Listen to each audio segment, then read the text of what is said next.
ನಮಸ್ಕಾರ, ನೀವು ನೋಡ್ತಾ ಇದ್ದೀರಾ ದಂಗಲ್ ವಿಶೇಷ ಕಾರ್ಯಕ್ರಮ. ನಾನು ವಿದ್ಯಾ ಮಲ್ನಾಡ್. ರಾಜ್ಯಾದ್ಯಂತ ಲಾರಿ ಸಂಘದಿಂದ ಮುಷ್ಕರ ಆಗ್ತಾ ಇದೆ. ಇವತ್ತು ಮಧ್ಯರಾತ್ರಿಯಿಂದಲೇ ಲಾರಿಗಳು ಓಡಾಡ್ತಾ ಇಲ್ಲ. ಪರಿಣಾಮ ಏನೇನಾಗುತ್ತೆ? ಇವತ್ತು ಒಂದೇ ದಿನಕ್ಕೆಲ್ಲ ಬಿಸಿ ತಟ್ಟಲ್ಲ, 2-3 ದಿನ ಇವ್ರು ಹಿಂಗೆ ಕಂಟಿನ್ಯೂ ಮಾಡ್ತಾ ಹೋಗ್ಲಿ. ಎಲ್ಲೆಲ್ಲಿ ಪೆಟ್ಟು ಬೀಳುತ್ತೆ, ಬಿಸಿ ಎಲ್ಲೆಲ್ಲಿ ತಾಗುತ್ತೆ ನೋಡಿ. ಯಾಕಪ್ಪ ಅಂತ ಹೇಳಿದ್ರೆ ಡೀಸೆಲ್ ದರ ಏರಿಕೆ ಮಾಡಿದ್ದಾರೆ. ಟೋಲ್ ನಮಗೆ ನಿಭಾಯಿಸೋಕ್ಕಾಗ್ತಾ ಇಲ್ಲ. FC 100 ರೂಪಾಯಿ ಇರೋ ಕಡೆ 150 ರೂಪಾಯಿ ವಸೂಲಿ ಮಾಡ್ತಾ ಇದ್ದಾರೆ. 100 ರೂಪಾಯಿ ಅಲ್ಲ, ನಾನು ಎಕ್ಸಾಂಪಲ್ ಕೊಟ್ಟಿದ್ದು. ಆ ರೀತಿಯಾಗಿ ವಸೂಲಿ ಮಾಡ್ತಾ ಇದ್ದಾರೆ. ಒಂದು ರೀತಿ ಹಗಲು ದರೋಡೆಗಿಳ್ತಿದ್ದಾರೆ. ಇವರಿಗೆ ಕಡಿವಾಣ ಹಾಕೋರು ಯಾರು? ಸರ್ಕಾರಕ್ಕೆ ಮನವಿ ಸಲ್ಲಿಸಿದ್ರು ಕೂಡ ನಮ್ಮ ಕಡೆ ತಿರುಗು ನೋಡ್ತಾ ಇಲ್ಲ. ಏನು ಮಾಡ್ತಾ ಇದ್ದೀವಿ? ಅದಕ್ಕೆ ಮುಷ್ಕರ ಮಾಡ್ತೀವಿ. ಲಾರಿ ಎತ್ತದೇ ಇಲ್ಲ, ಅಲ್ಲಲ್ಲ ರಸ್ತೆ ಬದಿಲಿ ಹಾಕ್ತೀವಿ ಅಂಥೇಳಿ ಮುಷ್ಕರ ಇವತ್ತಿನಿಂದ ಆರಂಭ ಆಗಿದೆ. ಹಾಗಾದರೆ ಅವರ ಬೇಡಿಕೆ ಏನು? ಬೇಡಿಕೆಗೆ ಸರ್ಕಾರ ಸ್ಪಂದಿಸುತ್ತಾ? ಸ್ಪಂದಿಸಲಿಲ್ಲ ಅಂದರೆ ಮುಂದಕ್ಕೇನು? ಎಲ್ಲಿ ತನಕ ಇವರು ಇದೇ ರೀತಿಯಾಗಿ ಪ್ರೊಟೆಸ್ಟ್ ಮಾಡ್ತಾರೆ? ಇದೆಲ್ಲದಕ್ಕೆ ಸಂಬಂಧಪಟ್ಟಂತೆ ವಿಸ್ತೃತವಾಗಿ ಚರ್ಚೆ ಮಾಡ್ತಾ ಹೋಗೋಣ ನಿಮ್ಮ ಗ್ಯಾರಂಟಿ ನ್ಯೂಸ್ನಲ್ಲಿ. ಇದೇ ಹೊತ್ತಿನ ವಿಶೇಷ ದಂಗಲ್. ನಾನು ವಿದ್ಯಾ ಮಲ್ನಾಡ್. ಗೆಸ್ಟ್ಗಳಿದ್ದಾರೆ, ಅವ್ರನ್ನ ವೆಲ್ಕಮ್ ಮಾಡ್ತೀನಿ. ಅದಕ್ಕಿಂತ ಮುಂಚೆ ಡೀಸೆಲ್ ದರ ಇಳಿಸಬೇಕು ಅಂತ ನಡೆಸ್ತಾ ಇರುವ ಹೋರಾಟ ಹೇಗೆ ಸಾಗುತ್ತೆ, ಹೇಗೆ ಹೋಗುತ್ತೆ ನೋಡ್ತಾ ಹೋಗೋಣ ಬನ್ನಿ.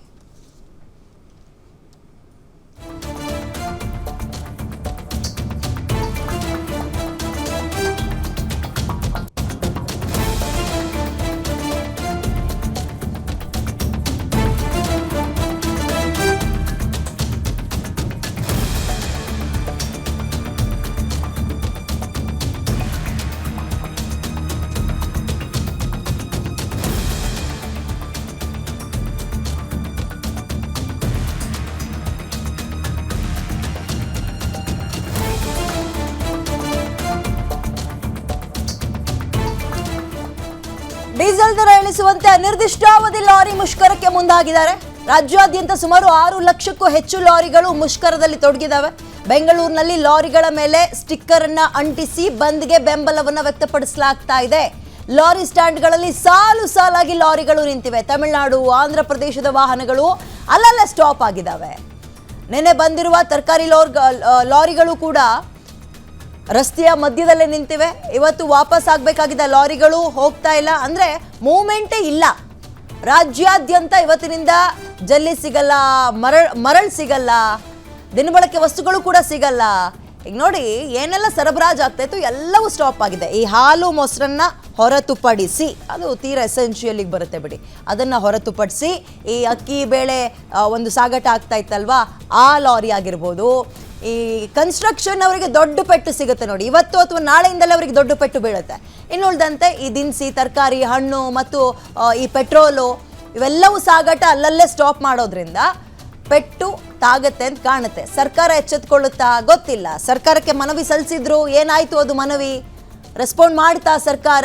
ಚರ್ಚೆ ಮಾಡೋಣ. ಬೆಂಗಳೂರಿನಲ್ಲಿ ಲಾರಿಗಳ ಮೇಲೆ ಸ್ಟಿಕ್ಕರ್ ಅಂಟಿಸಿ ಬಂದ್ಗೆ ಬೆಂಬಲ ವ್ಯಕ್ತಪಡಿಸಲಾಗ್ತಾ ಇದೆ. ಲಾರಿ ಸ್ಟ್ಯಾಂಡ್ಗಳಲ್ಲಿ ಸಾಲು ಸಾಲಾಗಿ ಲಾರಿಗಳನ್ನು ಪಾರ್ಕ್ ಮಾಡಿದ್ದಾರೆ. ಲಾರಿ ಮೂವ್ಮೆಂಟ್ಸ್ ಇಲ್ಲ ಮಧ್ಯರಾತ್ರಿಯಿಂದಲೇ. ತಮಿಳುನಾಡು, ಆಂಧ್ರ ಪ್ರದೇಶ ಅಂದರೆ ನೆರೆ ರಾಜ್ಯಗಳು ಅಲ್ಲಲ್ಲೇ ಲಾರಿಗಳು ನಿಂತಿವೆ. ಈಗ ಪ್ರಮುಖವಾಗಿ ಇವರ ಬೇಡಿಕೆಗಳು ಏನಾಗಬೇಕಾಗಿದೆ? ಬರೀ ಡೀಸೆಲ್ ದರ ಒಂದೇನಾ ಅಥವಾ ಬೇರೆ ಬೇಡಿಕೆ ಏನಿಟ್ಟಿದ್ದಾರೆ? ಸರ್ಕಾರಕ್ಕೆ ಮನವಿನ ಸಲ್ಲಿಸಿದ್ರ? ಸರ್ಕಾರದ ಕಡೆಯಿಂದ ಬಂದಿರುವ ರೆಸ್ಪಾನ್ಸ್ ಏನು? ಎಲ್ಲಿ ತನಕ ಈ ಹೋರಾಟ ಮುಂದುವರಿಸ್ತಾರೆ? ಇದೆಲ್ಲದ್ರ ಬಗ್ಗೆ ಸವಿವರವಾಗಿ ಚರ್ಚೆಯನ್ನು ಮಾಡ್ತಾ ಹೋಗೋಣ. ನಮ್ಮ ಜೊತೆ ಗೆಸ್ಟ್ಗಳು ಕೂಡ ಇದ್ದಾರೆ. ಮೊದಲಿಗೆ ವೆಲ್ಕಮ್ ಮಾಡ್ಕೊಳ್ತೀನಿ. ಸಾಮಾಜಿಕ ಕಾರ್ಯಕರ್ತರಾಗಿ ಅರುಣ್ ಪರಮೇಶ್ವರ್ ಗ್ಯಾರಂಟಿ ನ್ಯೂಸ್ನ ಲೈವ್ ಈ ಒಂದು ಪ್ಯಾನಲ್ ಡಿಸ್ಕಷನ್ ಅಲ್ಲಿ ಅಟೆಂಡ್ ಆಗಿದ್ದಾರೆ. ಸರ್ ನಮಸ್ತೆ, ಕಾರ್ಯಕ್ರಮಕ್ಕೆ ಸ್ವಾಗತ.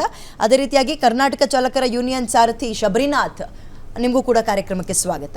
ಮೊದಲನೇದಾಗಿ ಹೇಳಿ, ಏನು ಡಿಮ್ಯಾಂಡ್ಸ್ ನಿಮ್ಮದು? ಮೇಡಮ್, ಈಗ ತಮಗೆ ಗೊತ್ತಿದೆ, 2 ರೂಪಾಯಿ ಡೀಸೆಲ್ ಪ್ರೈಸ್ ಅಂತ ಹೇಳಿದ್ರೆ ಈಗ ನಮ್ಮ ಟ್ರಕ್ಗಳು, ಲಾರಿಗಳಿಗೆಲ್ಲ 4 ರಿಂದ 5 ಕಿಲೋಮೀಟರ್ ಮೈಲೇಜ್ ಬರುತ್ತೆ. ಒಂದು ಕನಿಷ್ಠ ಪಕ್ಷ ಒಂದು ಲಾರಿಗೆ ಮಿನಿಮಮ್ 100 ರಿಂದ 150 ಲೀಟರ್ ಡೀಸೆಲ್ ಹಿಡಿತದೆ.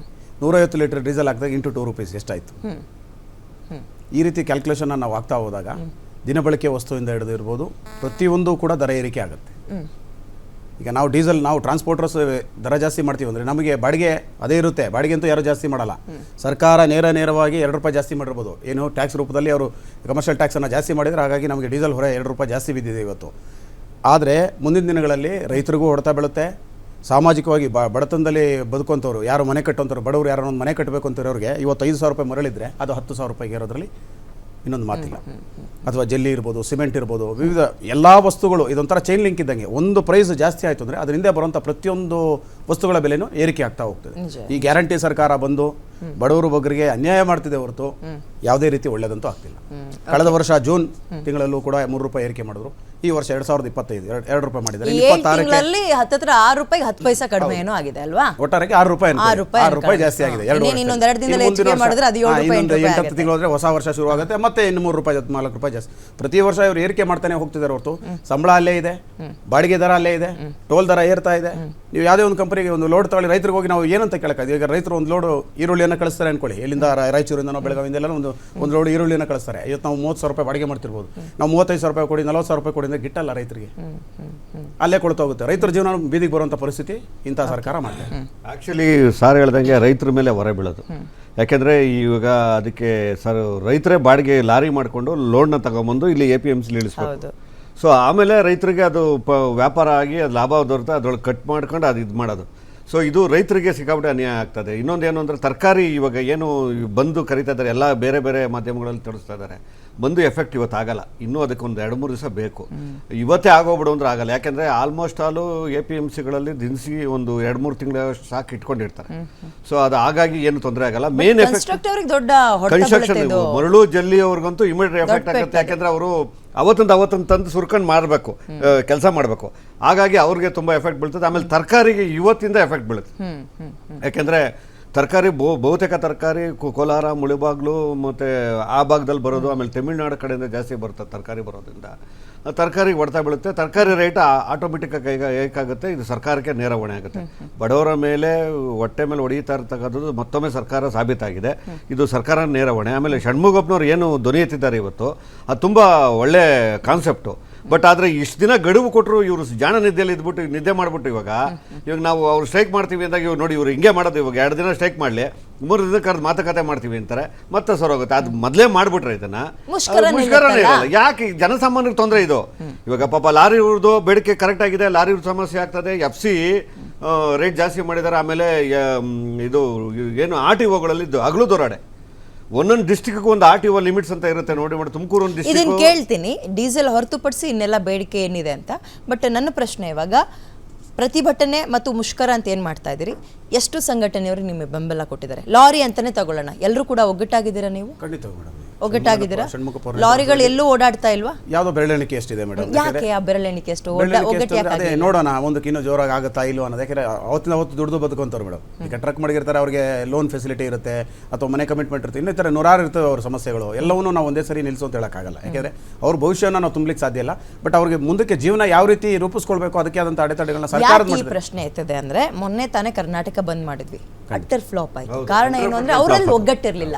ನೀವು ಮುಷ್ಕರ ಮಾಡ್ತಾ ಇದ್ರಿ. ಮುಷ್ಕರ ಅನ್ನೋದು ಯಾವಾಗ? ಮೊದಲಿಗೆ ಮನವಿ ಕೊಡ್ತೀರಿ, ರೆಸ್ಪಾಂಡ್ ಮಾಡಲಿಲ್ಲ ಅಂದ್ರೆ ಪ್ರತಿಭಟನೆ ಅಂತ ಮಾಡ್ತೀರಿ, ಅಲ್ಟಿಮೇಟ್ ಯಾವುದು ಆಗ್ಲಿಲ್ಲ ಅಂದಾಗ ಒಂದು ಮುಷ್ಕರ ಅಥವಾ ಬಂದ್ ಅಂತ ಮಾಡ್ತೀರಾ ಅಲ್ವಾ?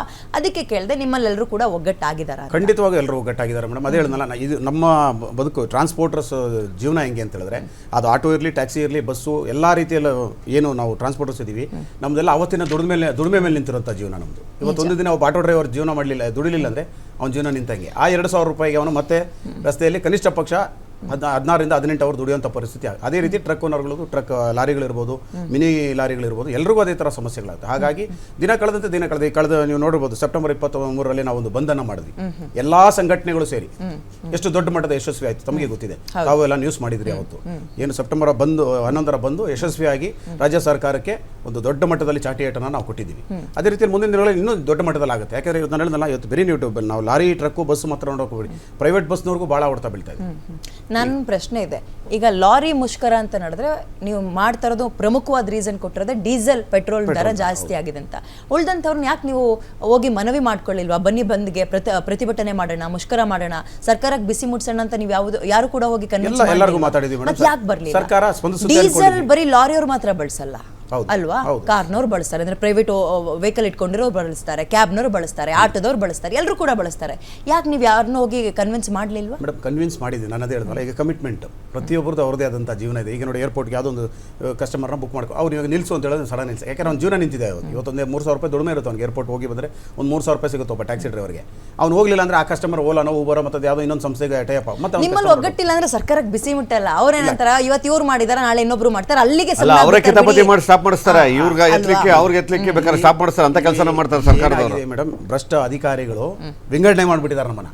ಆಟೋದವರು ಹೋರಾಟ ಮಾಡಿದ್ರೆ ಯಾರೋ ಲಾರಿ ಬಸ್ನವರು ಹೋಗೋರ ಜೊತೆ ಸಪೋರ್ಟ್ ಮಾಡಬಾರ್ದು, ಟ್ಯಾಕ್ಸಿಯವರು ಹೋರಾಟ ಮಾಡಿದ್ರೆ ಆಟೋದವರು ಲಾರಿಯವರು ಬಸ್ನವರು ಹೋರಾಟ ಮಾಡಬಾರ್ದು, ಬಸ್ನವರು ಹೋರಾಟ ಮಾಡಿದ್ರೆ ಲಾರಿ ಟ್ಯಾಕ್ಸಿ ಆಟೋ ನೀವು ಬಿಡ್ಲೇಬಾರ್ದು ಸರ್. ನೀವು ಅವಾಗ ನೀವು ಒಗ್ಗಟ್ಟಾಗಬೇಕು, ಅಲ್ಲಿಗೆ ಸರಿ ಆಗುತ್ತೆ. ಬಟ್ ಆಮೇಲೆ ನೋಡಿ, ಇದು ಚೈನ್ ಲಿಂಕ್ ತರ. ಖಂಡಿತ ಪೆಟ್ರೋಲ್ ಡೀಸೆಲ್ ಒಂದ್ ಏರಿಕೆ ಆಯ್ತು ಅಂದ್ರೆ ಆಟೋಮೆಟಿಕ್ ಆಗಿ ಉಳಿದಿದ್ ಎಲ್ಲ ಬೆಲೆ ಏರಿಕೆ ಜಾಸ್ತಿ ಆಗುತ್ತೆ. ಯಾಕಂದ್ರೆ ಟ್ರಾನ್ಸ್ಪೋರ್ಟ್ ಎಲ್ಲವೂ ಏನು ಅಲ್ಲೇ ಬೆಳೆದು ಅಲ್ಲೇ ತಿನ್ನಲ್ಲ, ನಾವ್ ಯಾರು ಟೆರೆಸ್ ಮೇಲೆ ಒಂದು ಅಕ್ಕಿ ಬೆಳೆದು ತಿನ್ನಲ್ಲ, ಎಲ್ಲವೂ ಬರಬೇಕು. ಸೊ ಪೆಟ್ರೋಲ್ ಡೀಸೆಲ್ಗೆ ಜಾಸ್ತಿ ಆಯ್ತು ಅಂದ್ರೆ ಆಟೋಮೆಟಿಕ್ ಆಗಿ ಎಲ್ಲವೂ ಕೂಡ ಜಾಸ್ತಿ ಆಗುತ್ತೆ. ನೀವು ಹೇಳಿದ್ರಿ ರೈತರಿಗೆ ಸಮಸ್ಯೆ ಆಗುತ್ತೆ ಈ ಒಂದು ಲಾರಿ ಮುಷ್ಕರದಿಂದ ಅಂತ. ಹೆಂಗಿಂಗ್ ಸಮಸ್ಯೆ, ಯಾವಾಗಿಂದ ಅದು ತಟ್ಬೋದು ಬಿಸಿ ಅಂತ? ಅದು 4-5 ದಿವಸ ಆಗಬೇಕು ಮೇಡಮ್. ಇವಾಗ ಈರುಳ್ಳಿ ಆಲ್ರೆಡಿ ಒಂಚೂರು ಬರ್ತಾ ಇದೆ, ಇನ್ನೊಂದು 2 ದಿನ ಸ್ಟಾಪ್ ಆಯಿತು ಅಂದರೆ ಈರುಳ್ಳಿ ರೇಟ್ ಜಾಸ್ತಿ ಆಗುತ್ತೆ. ಅವಾಗ ಏನಾಗುತ್ತೆ, 3,000 ಇರೋ ಬಾಡಿಗೆ 5,000 6,000 ಆಗುತ್ತೆ. ನೈಟಲ್ಲಿ ತಗೊಂಡ್ಬರ್ತಾರೆ.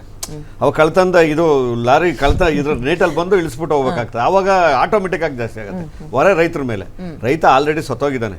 ಇವ್ರು ರೈತರನ್ನ ಉದ್ಧಾರ ಮಾಡ್ತೀವಿ ಅಂತ ಬಂದರು, ಏನೂ ಮಾಡಲಿಲ್ಲ. ಬಟ್ ಆದರೂ ರೈತನಿಗೆ ತುಂಬ ಸಮಸ್ಯೆ ಆಗ್ತಾ ಇದೆ, ರೈತ ಸತ್ತೋಗಿದ್ದಾನೆ. ಅದ್ರ ಮಧ್ಯದಲ್ಲಿ ಇದು ಕೂಡ ಒಂದು ಸಮಸ್ಯೆ ಆಗ್ತದೆ. ಆಮೇಲೆ ಇನ್ನೊಂದೇನು ಅಂದರೆ, ನೀವು ಟೋಲ್ದು ಹೇಳಿದ್ರಿ, ಟೋಲು ರಸ್ತೆ ಕರೆಕ್ಟಾಗಿರ್ಬೇಕು, ನಾವು ಈಸಿಯಾಗಿ ಹೋಗ್ಬೇಕು, ಟೋಲ್ ಬೇಕು ಬೇಡ ಅಂತ ಹೇಳ್ತಲ್ಲ, ಒಂದು ಲಿಮಿಟ್ ಅಂತ ಇರುತ್ತೆ. ಆಯಿತು, ನೀವು ಟೋಲ್ ತೊಗೊತೀರಾ, ಎಷ್ಟು ಕಡೆ ಟೋಲ್ ತೊಗೊಂಡ್ಮೇಲೆ ರಸ್ತೆ ಕರೆಕ್ಟಾಗಿದೆ, ಆಮೇಲೆ ಡ್ರೈವರ್ಗೆ ಏನಾರ ನೀವು ಅಲ್ಲಿ ಒಂದು ತಂಗು ನಿಲ್ದಾಣ ಮಾಡಿದ್ದೀರಾ, ಅಟ್ಲೀಸ್ಟ್ ನಮಗೆ ಬೇಡ, ಸಾರ್ವಜನಿಕರಿಗೆ ಹೋಗೋದು ಬೇಡ, ಅಟ್ಲೀಸ್ಟ್ ಪಾಪ ಡ್ರೈವರು 800 ಕಿಲೋಮೀಟರ್ 1000 ಕಿಲೋಮೀಟರ್ 1200 ಕಿಲೋಮೀಟರ್ ಓಡಾಡ್ತಾರಲ್ಲ, ಅವ್ರಿಗೊಂದು ತಂಗು ನಿಲ್ದಾಣ ಮಾಡಿ, ಅಟ್ಲೀಸ್ಟ್ 1 ಅವರ್ 2 ಅವರ್ ರೆಸ್ಟ್ ತಗೊಳ್ಳೋಂಥ ಒಂದು ವ್ಯವಸ್ಥೆ ಆಗಲಿ.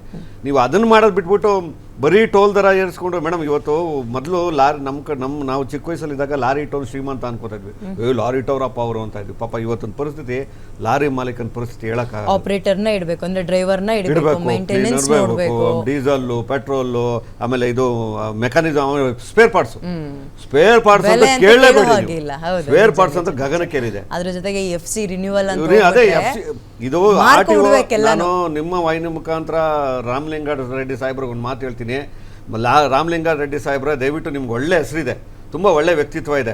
ದಯವಿಟ್ಟು RTOಗಳಲ್ಲಿ ಏನು ನಡೀತದೆ, RTO ಅಧಿಕಾರಿಗಳು ಎಷ್ಟು ದೋಚ್ತಾ ಇದ್ದಾರೆ, ಎಷ್ಟು ಹೈವೇಗಳಲ್ಲಿ ಇದ್ಕೊಂಡು ಎಷ್ಟು ಕೋಟಿಗಟ್ಟಲೆ ಲಕ್ಷಗಟ್ಟಲೆ ದುಡ್ಡು ಗೋರ್ತಾ ಇದ್ದಾರೆ ಅಂತ ದಯವಿಟ್ಟು ನಾನೊಂದು ಲೈಸೆನ್ಸ್ ನ ಮಾಡಿಸ್ಕೊಂಡು ಬರ್ತೀನಿ, DL ಮಾಡಿಸ್ಕೊ ಬರ್ತೀನಿ ಅನ್ನೋದು ಅಷ್ಟು ಸುಲಭ ಅಲ್ಲ. ಟ್ರಾನ್ಸ್ಪರೆಂಟ್ ಆಗಿ ಯಾವುದೂ ನಡೀತಾ ಇಲ್ಲ. ನೀವು ಹೇಳ್ತೀರಾ DL ಅಪ್ಲೈ ಮಾಡಿ 30 ದಿನದಲ್ಲಿ ನಿಮ್ಗೆ DL ಬಂದ್ಬಿಡುತ್ತೆ ಅಂತ, ಅದೆಲ್ಲ ಸುಳ್ಳು ಸರ್. ಯಾವುದೇ ಕಾರಣಕ್ಕಾಗಲ್ಲ. ಅಧಿಕಾರಿಗಳೇ ಅಲ್ಲಿ ಬ್ರೋಕರ್ನ ನೇಮಿಸಿರ್ತಾರೆ, ಅವರೇ ಹೇಳಿ ಕಳಿಸ್ಬಿಡ್ತಾರೆ, ಇಂಥ ಬ್ರೋಕರ್ ಹತ್ರ ಹೋಗ್ಬಿಟ್ಟು ನೀವು ಅಲ್ಲಿ ಮಾತಾಡ್ಕೊ ಬನ್ನಿ, ಅವ್ರಿಗೆ ಹೇಳಿದೀವಿ ಅಂತ. ಅವನಾದ್ಮೇಲೆ ನೀವು ಗಾಡಿ ಓಡ್ಸಕ್ ಬರ್ತಾರೋ ಪಾಸ್ ಆಗ್ತದೆ. ದಯವಿಟ್ಟು ಇದು ಈ ಸಿಸ್ಟಮ್ ನಿಲ್ಬೇಕು. ಲಂಚ ತಗೊಳ್ಳೋದನ್ನ ಮೇಡಮ್, ಅದು ಒಂದು ಮಾರುತಿ ಝೆನ್ ಕಾರ್ಗೆ FC-ಗೆ ಬಂದಿರೋ ಇದು ರೇಟ್ 1800-1600 FC ರೇಟ್ ಗೌರ್ಮೆಂಟ್. 15,000 ಕೊಟ್ಟು ರಿನ್ಯೂವಲ್ ಮಾಡಬೇಕು. 15,000 ಒಂದು ಕಾರ್ಗೆ 15,000 ಇಲ್ಲ ರಿನ್ಯೂವಲ್ ಮಾಡೋದಿಲ್ಲ. ನೀವು ಏನಾರ ಒಂದು ಫೈಲ್ಯೂರ್ ಮಾಡಿ ಕಳಿಸ್ತಾನೆ, ನೀವು 10 ಸರಿ ಅಪ್ಲೈ ಮಾಡಿ. ಇಂಥ ಭ್ರಷ್ಟ ಅಧಿಕಾರಿಗಳಂತ ಭ್ರಷ್ಟ ವ್ಯವಸ್ಥೆನ ಇಟ್ಕೊಂಡು ನೀವು ಉದ್ಧಾರ ಮಾಡಿ ದೇಶನ ಕಡಿವಾಣ ಹಾಕೋದು ಯಾರು ಸರ್ ಹಾಗಾದ್ರೆ? ಆಮೇಲೆ ಇದು ಯಾವುದೋ ಒಂದು ಸೆಕ್ಷನ್ ಅಲ್ಲಿ ಆಗ್ತಾ ಇರೋದಲ್ಲ, ಎಲ್ಲಾ ಕಡೆ ಯಾವ್ದಾದ್ರು ಒಂದು ಕೆಲಸ ಮಾಡ್ಕೋಬೇಕು ಅಂದ್ರೆ ಅದಕ್ಕೆ ಮಿಗಿಲ 4-5 ಪಟ್ಟು ದುಡ್ಡು ಕೊಟ್ರೆ ಮಾತ್ರ ಕೆಲಸ ಆಗ್ತಾ ಇದೆ. ತಾವು ಹೇಳ್ದಂಗೆ ನಾವು ಹೇಳ್ತಾ ಇರೋದು, ಇವರು ಭ್ರಷ್ಟಾಚಾರ ನಿರ್ಮೂಲನೆ ಮಾಡ್ತೀವಿ, ನಾವು ಕರ್ನಾಟಕನ ಗೋಲ್ಡನ್ ಕರ್ನಾಟಕ ಮಾಡ್ತೀವಿ ಅಂತ ಬಂದರು. ಏನ್ ಮಾಡ್ತಾ ಇದ್ದಾರೆ ಇವರು? ಎಲ್ಲ ಕಡೆ ಭ್ರಷ್ಟಾಚಾರ, ಎಲ್ಲ ಕಡೆ ಅನ್ಯಾಯ, ಎಲ್ಲ ಕಡೆ ದೌರ್ಜನ್ಯ, ಲೂಟಿಗಿಳಿದವರೇ ಹೊರತು ಇವ್ರು ಏನೂ ಮಾಡ್ತಾ ಇಲ್ಲ.